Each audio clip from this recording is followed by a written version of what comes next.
تو یہ منزلیں کس نے مقرر کی ہیں؟ ظاہر سی بات ہے اللہ تعالیٰ کی طرف سے۔ تو اللہ تعالیٰ ان ساری نشانیوں کو بتا کر کہتے ہیں کہ دیکھو میں جو چاہے جو کر سکتا ہوں، میں کس طرح سے دن اور رات، سورج اور چاند، ہر طرح سے اللہ تعالیٰ اپنی قدرت کو یہاں پر بیان کر رہے ہیں۔ نہ تو سورج کے لیے ممکن ہے کہ وہ چاند کو پکڑ لے، اور نہ ہی رات دن سے آگے نکل سکتی ہے، اور یہ سب اپنے اپنے دائرے میں تیر رہے ہیں۔ اللہ تعالیٰ کا جو نظام ہے اس کے اندر کوئی ڈسٹربنس نہیں ہے، ٹھیک ہے؟ نہ تو دن کا وقت رات میں جا سکتا، نہ رات کا وقت دن میں۔ آپ دیکھیں جو ٹائم آپ کا سن رائز لکھا ہوگا، آپ گوگل پہ سن رائز ڈالیں، اسی وقت سورج نکلتا ہے، ایسا نہیں ہے کہ 1 گھنٹے بعد نکلے گا۔ تو اللہ تعالیٰ نے ہر چیز مقرر کی ہوئی ہے، اور ان کے لیے ایک نشانی یہ بھی ہے کہ ہم نے ان کی نسل کو بھری ہوئی کشتی میں سوار کر دیا۔ اب یہ بھری ہوئی کشتی کون سی ہے؟ الحمدللہ آپ لوگ اتنے بار اس چیز کو پڑھ چکے ہیں کہ اب آپ لوگوں سے اگر میں پوچھوں کہ کس کشتی کی بات ہو رہی ہے، آپ لوگ فوراً بتا دیں گے کہ نوح علیہ السلام کی کشتی کی بات ہو رہی ہے، کہ اللہ تعالیٰ نے اس میں پوری ایک نسل کو بھر دیا۔ پوری ایک نسل کیسے چلی گئی اس کشتی میں؟ کیونکہ ہم سب جانتے ہیں کہ جتنے بھی لوگ تھے وہ سارے کے سارے ہلاک ہو گئے تھے، اور کون بچا تھا؟ صرف وہ لوگ بچے تھے جو آج موجود ہیں۔ ظاہر سی بات ہے ان سے ہی تو ساری نسل آگے چلی تھی نا، تو ساری کے ساری نسل کو ہی اللہ تعالیٰ نے ایک کشتی میں بھر دیا تھا، کیونکہ جو شرک کرنے والے تھے، جو اللہ کے نافرمان تھے، وہ تو سارے کے سارے ہلاک ہو گئے تھے، اور ہم نے ان کے لیے اسی طرح کی اور چیزیں بھی پیدا کر دی جن پر یہ لوگ سواری کرتے ہیں۔ سب سے پہلے جو کشتی تھی، کہا جاتا نا ہو انوینٹڈ کشتی، کشتی کس نے انوینٹ کی تھی؟ نوح علیہ السلام نے کی تھی۔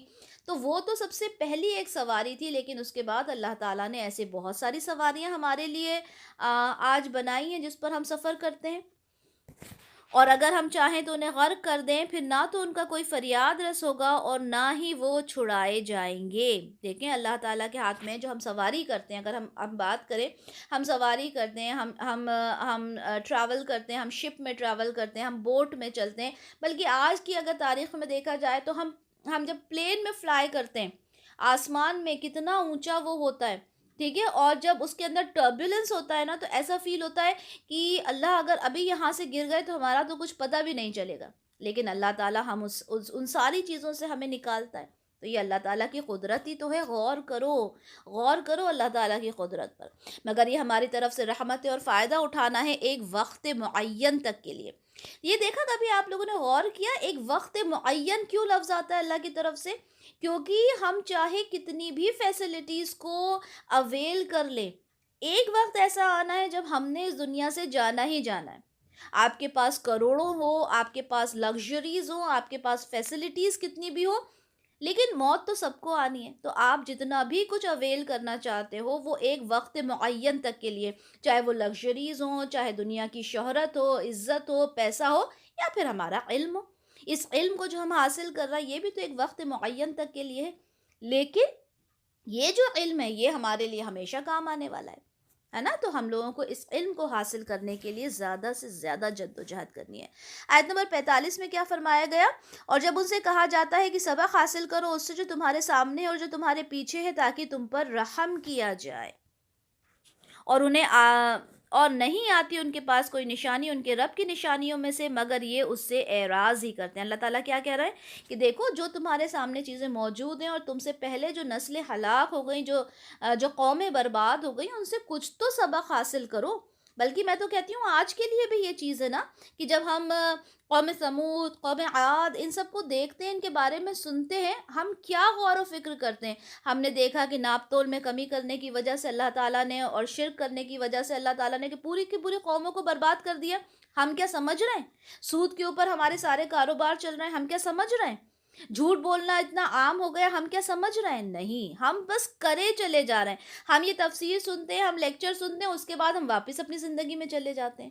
تو غور و فکر کرو، یہ قرآن جو ہے صرف پڑھنے کے لیے نہیں ہے بلکہ غور و فکر کرنے کے لیے ہے، ٹھیک ہے؟ تو اللہ تعالیٰ کیا فرما رہے ہیں؟ مگر یہ اس سے اعراض ہی کرتے ہیں، ہر لمحہ اعراض کرتے ہیں۔ اور جب ان سے کہا جاتا ہے کہ خرچ کرو اس میں سے جو اللہ نے تمہیں دیا ہے، تو یہ کافر کہتے ہیں اہل ایمان سے، کیا ہم انہیں کھلائیں جنہیں اللہ چاہتا تو خود کھلا دیتا؟ تم تو خود ہی سری گمراہی میں پڑے ہوئے ہو۔ اب دیکھیں یہ اس آیت کو غور سے سنیں کہ جب اللہ تعالیٰ کہتا ہے کہ بھائی غریب کو، مفلس کو دو، اس کے اوپر خرچ کرو، تو کیا کہتے تھے وہ لوگ کہ جب اللہ نے ہی ان کو نہیں دیا، اللہ ہی نہیں چاہتا کہ وہ اچھی زندگی گزارے، تو ہم کیوں کریں؟ آج اگر ہم اپنا معاشرہ دیکھیں تو ہم بھی یہی کرتے ہیں، ٹھیک ہے، جانے انجانے ہم بھی یہی کرتے ہیں کہ ہم کہتے ہیں کہ ارے ہم اس کو کتنا دیں گے، اللہ نے اس کو نہیں کرنا تھا، اللہ نے اس کی قسمت ایسی بنائی تھی۔ تو یہ کتنا غلط یہ جملہ ہے جو ہم ادا کرتے ہیں۔ یہاں پہ قرآن میں یہ آیت آ گئی ہے، ٹھیک ہے، کہ اللہ تعالیٰ نے ان کے الفاظ کو کوٹ کیا ہے یہاں پر، کہ وہ کیا کہتے ہیں کہ اگر اللہ چاہتے تو وہ تو خود ہی مطلب اچھے ہوتے، اچھی زندگی گزار رہے ہوتے، ہمیں کیا ضرورت ہے کہ ہم ان کی مدد کریں؟ اور وہ کہتے ہیں کہ تم تو بہت گمراہی میں ہو، یہ تم کس طرح کی باتیں کرتے ہو، یہ سب کچھ نہیں ہے، ٹھیک ہے۔ تو یہ چیز ہم نے بھی سوچنا ہے کہ کسی غریب کی مدد کرنے سے اس غریب کا بھلا نہیں ہوتا بلکہ ہمارا بھلا ہوتا ہے۔ کیوں؟ کیونکہ ہم اللہ کے حکم کو مان رہے ہیں۔ کبھی یہ نہ سوچیں کہ ہم کسی غریب کو دے کر ہم اس کا کچھ بھلا کر رہے ہیں، بلکہ ہم تو اپنا خود کا بھلا کرتے ہیں، اللہ کے یہاں ہماری نیکیاں بڑھتی ہیں۔ اور وہ یہ بھی کہتے ہیں کہ یہ وعدہ کب پورا ہوگا اگر تم سچے ہو؟ جب ان سے کہا جاتا تھا قیامت آنے والی ہے اور عذاب تم پر آئے گا اور اس طرح سے آسمان پھٹ جائے گا، تو وہ مذاق اڑایا کرتے تھے۔ کون؟ جو کفار تھے مکہ کے، اور وہ کیا کہتے تھے کہ اچھا قیامت آنے والی ہے، آسمان پھٹنے والا ہے، تو بولو اپنے اللہ سے جلدی سے آ جائے، کیوں نہیں آتا؟ یہ لوگ نہیں انتظار کر رہے مگر ایک چنگھاڑ کا، وہ انہیں آ پکڑے گی اور یہ اسی طرح جھگڑ رہے ہوں گے۔ اللہ تعالیٰ کہہ رہے ہیں کہ یہ جو جھگڑ رہے نا جس بارے میں، جب وہ آئے گی، جب واقعی وہ قیامت آئے گی اور ایک چنگھاڑ آئے گی، تو مطلب ان کے ساتھ کیا ہوگا؟ ٹھیک ہے، آج ہم بہتر طریقے سے جانتے ہیں کہ کیا ہوگا جب قیامت کا منظر ہوگا، تو کس طرح سے افراتفری ہوگی، لیکن اللہ کہہ رہا ہے کہ وہ لوگ اس بات کو سمجھ ہی نہیں رہے، سمجھنا چاہتے ہی نہیں ہیں۔ پھر نہ تو وہ کوئی وصیت ہی کر سکیں گے اور نہ ہی اپنے گھر والوں کی طرف لوٹ کر جا سکیں گے، وہ تو بس ایک زوردار چنگھاڑ تھی، تو جبھی وہ سب بجھ کر رہ گئے، کچھ بھی نہیں مدد کر پائے گا انسان۔ اور ہم نے دیکھا نا کہ جب قیامت آئے گی، پریویس لیکچرز میں ہم نے احادیث بھی شیئر کی تھی کہ انسان، سامان بیچنے والا سامان بیچ رہا ہوگا، ماں اپنے بچے کو دودھ پلا رہی ہوگی، اور آل آف اے سڈن قیامت آ جائے گی، تو کیا منظر ہوگا؟ جو ہم زلزلے دیکھتے ہیں، ہم یہ ارتھ کوئکس دیکھتے ہیں، ٹھیک ہے، یا کئی بار ہم ایسے پکچرائزیشنز دیکھتے ہیں، ٹھیک ہے، جب سب کچھ ایک دم تباہ اور برباد ہو جاتا ہے، تو وہ کیا منظر ہوگا؟ بس اللہ ہی بہتر جانتا ہے۔ اللہ تعالیٰ ہم سب کو محفوظ فرمائے، اور کہ جب ہم اس دنیا سے اٹھائے جائیں تو ہم ایمان کے ساتھ اٹھا جائیں، اور سور پھونکا جائے گا تو وہ یکایک قبروں سے نکل کر اپنے رب کی طرف دوڑ پڑیں گے۔ اب دیکھیں، سور پھونکا جائے گا، سور سے ریلیٹڈ کچھ احادیث آپ کے ساتھ شیئر ہوئی ہوں گی، ترمذی کی 3243، 3245، سلسلۃ الصحیحہ کی 1404۔ یہ حدیث آپ کو پہلے بھی ایکسپلین کی جا چکی ہے کہ جب سور پھونکا جائے گا تو کس طرح سے جو فرشتہ ہے سور پھونکنے والا، ٹھیک ہے، اس کو حکم دیا جائے گا، وہ سور پھونکے گا، اور کیا منظر ہوگا، کیا ماحول ہوگا، یہ حدیث میں آپ یہ سب کچھ دیکھ سکتے ہیں۔ اور اس آیت میں کیا فرمایا کہ جو لوگ اپنی قبروں میں ہوں گے، کیونکہ جب سور پھونکا جائے گا تو جتنے لوگ مر چکے ہیں، ٹھیک ہے، اپنے قبروں میں ہیں، وہ بھی تو نکل کر آئیں گے نا۔ تو یہاں پہ اللہ تعالیٰ فرما رہے ہیں کہ یکایک قبروں سے وہ سب نکل کر اپنے رب کی طرف دوڑ پڑیں گے، دوڑتے ہوئے جائیں گے اللہ تعالیٰ کی طرف۔ وہ کہیں گے ہائے ہماری شامت، ہمیں کس نے اٹھا دیا ہماری قبروں سے؟ پھر خود ہی کہیں گے ارے یہ تو وہی دن ہے جس کا رحمان نے وعدہ کیا تھا اور پیغمبر نے سچ کہا تھا۔ یعنی جو لوگ نہیں مانتے تھے نا رسول اللہ کو، یا جتنے ان کے زمانے کے پیغمبر تھے جنہوں نے نہیں مانا، وہ بھی اس بات کو سمجھ جائیں گے اس وقت کہ اچھا یہ تو وہی وقت ہے جس کے بارے میں ہمیں بتایا گیا تھا۔ آپ اور میں، ہم سب پہچان جائیں گے کہ اچھا ہم نے جو قرآن میں جو پڑھا تھا تذکرہ، یہ وہی دن ہے۔ اللہ تعالیٰ ہم سب کو محفوظ فرمائے اور ہم سب ایمان کے ساتھ اللہ تعالیٰ کے سامنے پیش ہوں۔ پھر ایک ہی چنگھاڑ ہوگی تو اس کے نتیجے میں وہ سب کے سب ہمارے حضور حاضر کر دیے جائیں گے۔ بس آج کے دن کسی جان پر کوئی ظلم نہیں کیا جائے گا اور تمہیں بدلے میں نہیں دیا جائے گا مگر وہی کچھ جو کچھ تم عمل کرتے ہو۔ اب یہ نہ سوچو کہ اللہ تعالیٰ آپ کے ساتھ کیا کریں گے، اس دن ہمارے ساتھ کیا ہوگا، بالکل ایسا نہیں سوچنا۔ ہم نے جیسا ایگزام کے اندر پیپر لکھا ہے ہمیں وہی مارکس ملیں گے، ہمیں وہی رزلٹ ملے گا۔ اس دن کو کسی کے اوپر کوئی ظلم نہیں ہوگا، جو کچھ آپ نے کیا ہے ایز اٹ از آپ کو، آپ کے اعمال آپ کے سامنے حاضر ہو جائیں گے۔ یقیناً اہل جنت اس دن مزے کرنے میں مشغول ہوں گے۔ اب آپ دیکھیں، اب بتا دیا کہ سور پھونکا جائے گا، قیامت آ جائے گی، لیکن اب جو اہل جنت ہے، سبحان اللہ، مجھے بہت مزہ آتا ہے جب میں جنت کا تذکرہ کرتی ہوں، اتنی خوشی ہوتی ہے، آنکھوں کے سامنے منظر آ جاتا ہے، اور میں چاہتی ہوں کہ آپ لوگ بھی جب یہ سنا کریں نا تو اپنی آنکھیں بند کر کے لطف اٹھایا کریں ان آیات کا، اور اللہ سے دعا کیا کریں کہ اللہ تعالی ہم سب آ، اس جو یہ جو لگژری ہے نا، جس کو ہم ابھی لگژری کہتے ہیں، وہ تو لگژری نہیں ہے، لگژری تو وہ ہوگی جو ہمیں جنت میں ملے گی، ٹھیک ہے؟ تو اہل جنت اس دن مزے کرنے میں مشغول ہوں گے، اور وہ اور ان کی بیویاں سائے میں تختوں کے اوپر تکیے بچھائے لگائے بیٹھے ہوں گے، ان میں سے ان کے لیے تمام میوے ہوں گے، اور ان کے لیے ہر وہ شے ہوگی جو وہ طلب کریں گے۔ سبحان اللہ، سلام کہا جائے گا رب رحیم کی طرف سے، سبحان اللہ، رب العالمین اللہ تعالیٰ آپ کو سلام کریں گے۔ کتنی بڑی بات ہے، سبحان اللہ سبحان اللہ، جو جنت میں ہوں گے، تختوں پر بیٹھے ہوں گے، اور سلام کہا جائے گا اللہ کی طرف سے، اور اعلان کیا جائے گا، اے مجرمو آج تم الگ ہو جاؤ۔ یعنی آپ دیکھیں، یہ جو قرآن کا جو اصول ہے، جنت کا تذکرہ کیا، اب کیا کہا جا رہا ہے؟ مجرموں سے کہا جائے گا ان سے الگ ہٹ جاؤ، فلٹریشن ہوگا اس دن، الگ ہٹو ان لوگوں سے۔ جیسے ہوتا ہے نا، کوئی سیلیبریٹی آتا ہے، کوئی وی آئی پی آتا ہے، تو دوسروں کو ہٹا دیا جاتا ہے اس کے پاس سے، تو انشاءاللہ تعالی ہم بھی وہ وی آئی پی ہوں گے، ہمیں ایک وی آئی پی ٹریٹمنٹ ملے گا انشاءاللہ انشاءاللہ انشاءاللہ، اور مجرموں کو وہاں سے الگ ہٹا دیا جائے گا۔ آیت نمبر 60، اے آدم کی اولاد، کیا میں نے تم سے یہ وعدہ نہیں لیا تھا کہ تم شیطان کی بندگی مت کرنا؟ بے شک وہ تمہارا کھلا دشمن ہے۔ شیطان ہمارا دشمن ہے، وہ چاہتا ہے کہ ہم جہنم کے گڑھے میں گر جائیں، اور میری ہی بندگی کرنا یہی سیدھا راستہ ہے۔ اللہ تعالیٰ نے تو اپنے رسولوں کے تھرو یہ بات پہنچا دی تھی ہمیں، اور وہ تو تم میں سے بہت بڑی تعداد کو گمراہ کر کے لے گیا، تو کیا تم لوگ عقل سے کام نہیں لیتے تھے؟ اب اللہ تعالیٰ ان مجرموں سے مخاطبت ہو کے کہہ رہے ہیں کہ میں نے تمہیں منع کیا تھا نا کہ اس شیطان کی پیروی مت کرو، لیکن تم نے پھر بھی نہیں سنا۔ اب یہ جہنم حاضر ہے جس کا تم سے وعدہ دیا جاتا تھا، آج اس میں داخل ہو جاؤ اپنے کفر کی وجہ سے جو تم کر رہے تھے۔ کفر کیا ہوتا ہے؟ کفر ہوتا ہے انکار کرنا، کفر سے کافر نہ لیا کریں، ٹھیک ہے؟ کفر اور کافر میں فرق ہوتا ہے، کفر کا مطلب ہوتا ہے انکار کرنا، ٹھیک ہے؟ تو آپ جو اللہ تعالیٰ کے احکام کا کفر کر رہے ہو، تو وہ بھی اپنے آپ میں ایک بہت بڑا جرم ہے۔ صرف یہ نہیں کہ آپ کافر ہو تو ہی آپ جہنم میں جاؤ گے، نہیں، جس نے اللہ کے احکام کا کفر کیا، انکار کیا، وہ بھی جہنم میں ہی جائیں گے۔ تو یہاں اللہ تعالیٰ کیا فرما رہے ہیں؟ اپنے کفر کی وجہ سے تم سب کو جہنم میں جانا ہے۔ آج ہم ان کے منہوں پر مہر لگا دیں گے، اور ان کے ہاتھ ہم سے باتیں کریں گے، اور ان کے پاؤں گواہی دیں گے اس کمائی کے بارے میں جو وہ کرتے تھے۔ آپ کی جو زبان ہے نا، وہ سیل ہو جائے گی، ٹھیک ہے؟ زبان نہیں بول پائے گی، اور انسان کے ہاتھ گواہی دیں گے کہ یہ گناہ کیے گئے اس ہاتھ سے، پیر گواہی دیں گے کہ یہ گناہ کیا گیا ہمارے پیروں سے۔ اور ایک جگہ ہے نا کہ انسان پوچھے گا کہ تم کیسے بول رہے ہو، تمہیں کس نے اجازت دی بولنے کی؟ کہ میں تو بول نہیں رہا، مطلب میری زبان تو بند ہے۔ تو ہاتھ اور پیر کہیں گے کہ اللہ تعالیٰ نے ہمیں اجازت دی ہے کہ ہم ان باتوں کا تذکرہ کریں۔ تو اب آپ غور و فکر کریں کہ ہمارے یہ ہاتھ، ہمارے یہ پیر کیا کیا گناہ کرتے ہیں، جس کی گواہی وہ خود دیں گے۔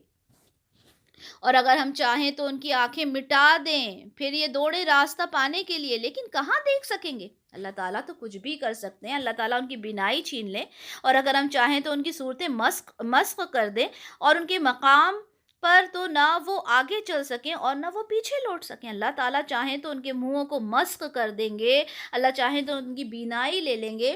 یہاں پہ ہمارا رکوع نمبر 4 ختم ہوتا ہے، رکوع نمبر 5 کی طرف چلتے، اور جس کو ہم زیادہ عمر دیتے ہیں اس کی خلقت میں ضعف پیدا کر دیتے ہیں، تو کیا یہ لوگ عقل سے کام نہیں لیتے؟ اب یہاں پر اللہ تعالیٰ پھر اپنی قدرت بیان کر رہے ہیں کہ جب انسان بڑھاپے کی طرف جاتا ہے تو کیا ہوتا ہے؟ وہ کمزور ہو جاتا ہے۔ آپ دیکھیں، انسان کا جسم کبھی ایک سا تو نہیں رہتا نا، آج جو میرے اندر طاقت ہے، آج سے 10 سال بعد میرے اندر وہ نہیں رہے گی، ٹھیک ہے؟ آپ کے اندر جو طاقت ہے، وہ آج آپ سے 10 سال 20 سال بعد وہ آپ میں طاقت نہیں رہے گی۔ ہر انسان اپنے ہر انسان اپنے جب بڑھاپے پر پہنچتا ہے تو اس کے اندر وہ طاقت نہیں رہتی. تو اللہ تعالیٰ فرما رہے ہیں تو کیا یہ لوگ عقل سے کام نہیں لیتے؟ یہ دیکھتے نہیں ہیں کس طرح سے اللہ تعالیٰ اپنی قدرت کو بیان کر رہا ہے. اور ہم نے ان کو شعر نہیں سکھایا اور نہ ہی ان کے شائع نشان ہے، یہ تو بس ایک یاد دہانی ہے اور نہایت واضح قرآن ہے. اب آیت نمبر 69 میں اللہ تعالیٰ کیا فرما رہے ہیں، جس کو ہم سورہ شعراء میں بہت اچھے سے پڑھ کر آئے ہیں، کہ رسول اللہ صلی اللہ علیہ وسلم کو جو کفار مکہ تھے وہ کیا کہتے تھے، یہ تو شعر و شاعری کرتے ہیں، یہ تو ایک شاعر ہیں اور اس سے زیادہ کچھ بھی نہیں ہے. تو یہاں پر اللہ تعالیٰ اس بات کی وضاحت کر رہے ہیں، اس بات کی کلیریفیکیشن دے رہے ہیں کہ اللہ تعالیٰ نے ان کو شعر و شاعری سکھائی ہی نہیں، ان کو شعر و شاعری کرنا ہی نہیں آتا، ان کی شان ہی نہیں ہے یہ. ٹھیک ہے، ان کے شائن شان نہیں ہے کہ وہ شعر و شاعری کریں، بلکہ یہ جو قرآن ہے یہ تو ایک ایک ایک ایک نہایت ہی واضح قرآن ہے. ساری جتنی چیزیں اس میں لکھی ہوئی ہیں وہ اللہ تعالیٰ کی طرف سے ہیں. یہ شعر و شاعر نہیں ہے جو جو کسی انسان نے بنا لی. اور رسول اللہ صلی اللہ علیہ وسلم کو تو شعر پڑھنا آتا ہی نہیں تھا. ایک روایت ہے نا جس میں حضرت ابو بکر صدیق رضی اللہ عنہ موجود تھے ایک مجلس میں، اور رسول اللہ صلی اللہ علیہ وسلم نے کوئی بات ایسی شعر کے انداز میں بولنا چاہی، لیکن وہ نہیں بول پائے. کیوں نہیں بول پائے؟ کیونکہ اللہ تعالیٰ نے وہ خاصیت ان کے اندر نہیں رکھی تھی. تو حضرت ابو بکر جو تھے وہ مسکرائے اور انہوں نے کہا کہ واقعی اللہ کا کلام سچا ہے رسول اللہ، آپ کو شعر بولنا نہیں آتا. کیونکہ آپ دیکھیں ایک شعر جو شعر ہوتا ہے اس کے اندر ایک وزن ہوتا ہے، ٹھیک ہے، اس کا ایک فارمیٹ ہوتا ہے جس کے تھرو وہ بولا جائے. تو آپ صلی اللہ علیہ وسلم نہیں بول پاتے تھے. کیوں نہیں بول پاتے تھے؟ جبکہ وہ تو ایسا وقت تھا جب شعر و شاعری بہت عام تھی، کیونکہ اللہ تعالیٰ خود فرما رہے ہیں کہ ہم نے ان کو شعر نہیں سکھایا اور نہ ہی یہ ان کے شائن شان تھا. اور یہ بہت بہت کلیئرلی ہم سورہ شعراء میں پڑھ کر آ چکے. آیت نمبر 70 دیکھتے ہیں، تاکہ وہ خبردار کر دے اس کو جو زندہ ہو اور کافروں پر قول واقع ہو جائے. جو زندہ ہو سے مطلب کیا ہے؟ دیکھیں، ہم کہتے ہیں نا کہ اس کی تو روح مر گئی، ٹھیک ہے، اس کا ضمیر مر گیا. تو زندہ ہونا یہ نہیں ہے کہ اگر آپ سانسیں لے رہے ہو، آپ چلتے پھرتے نظر آ رہے ہو تو آپ زندہ ہو. اگر آپ کا ضمیر مر گیا تو بھی آپ مردہ ہو.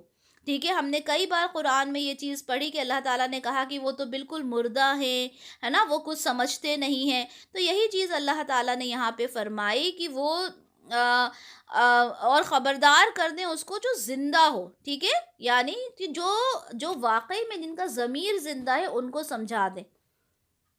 کیونکہ انسان کا جب ضمیر مر جاتا ہے، جب اس کی روح مر جاتی ہے نا، تب وہ کچھ نہیں سمجھتا. اور یہ چیز ہم ابھی بھی فیل کرتے ہیں. کئی لوگوں کو جب ہم کوئی بات سمجھاتے ہیں تو وہ سننے کو تیار ہی نہیں ہوتے، کانوں پہ انگلیاں رکھ لیتے ہیں. آج کے زمانے میں بھی آپ دیکھو جو لڑکیاں ماڈرن ہیں، بالکل ویسٹرن پہن کے گھوم رہی ہیں، آپ ان کو بولیں کہ آپ نے حجاب کرنا ہے، کہ آپ نے قرآن نہیں پڑھا، آپ مسلم گھر میں پیدا ہوئی ہو. مطلب غیر مسلم کو تو چھوڑ دیں، مسلم گھر کی بچیوں کو اگر آپ یہ کہیں 20-22 سال کی لڑکیوں کو، تو وہ اپنے کانوں پہ ہاتھ رکھ لیتی ہیں کہ آپ کیسی دقیانوسی باتیں کر رہے ہیں، آپ کون سے ایرا میں جی رہی ہیں. یہی ہوتا ہے نا. تو یہاں پہ اللہ تعالیٰ کیا فرما رہا ہے، جو زندہ ہیں ان کو سمجھا دیں، کیونکہ جن کے ضمیر مر گئے وہ تو سننا ہی نہیں چاہتے. کیا انہوں نے غور نہیں کیا کہ ہم نے اپنے ہاتھوں کی بنائی ہوئی چیزوں میں سے ان کے لیے چوپائے پیدا کر دیے جن کے اب یہ مالک بنے پھرتے ہیں. اللہ تعالیٰ پھر اپنی قدرت بیان کر رہے ہیں کہ دیکھیں یہ جو چوپائے ہیں، آپ نے ان چوپایوں کے بارے میں کبھی غور کیا کہ دیکھیں یہ جو چوپائے ہوتے ہیں یہ ان سے آپ کو کیا کیا بینیفٹس ملتے ہیں. ٹھیک ہے، آپ ان سے اون حاصل کرتے ہو، آپ ان سے دودھ حاصل کرتے ہو، آپ ان کا آپ ان کا مٹن کھاتے ہو. ٹھیک ہے، تو اللہ تعالیٰ نے تو کتنی قدرت ان چوپایوں میں دی ہے، اور پھر تم کیا کہتے ہو؟ ان کے مالک بنے پھرتے ہو. یہ کہتے ہو یہ ہمارا ہے، یہ گائے ہماری، یہ بھینس ہماری. ٹھیک ہے، تو کبھی یہ غور کرتے ہو کہ یہ ساری چیزیں اللہ کی ہیں؟ اللہ تعالیٰ اپنی قدرت کو بار بار بیان کر رہے ہیں. اور ہم نے ان مویشیوں کو ان کا مطیع کر دیا تو ان میں سے بعض پر وہ سوار ہوتے ہیں اور بعض کا وہ گوشت کھاتے ہیں. اب آپ دیکھیں کہ جو جانور ہے وہ کتنا طاقتور ہے، لیکن اس کے باوجود اللہ تعالیٰ نے ان جانوروں کو انسان کا فرما بردار بنا دیا. اچھا، بڑے جانوروں کو چھوڑے، اب اگر آپ ایک ڈاگ کی بات کریں، اگر ڈاگ اپنے جبڑے کے اندر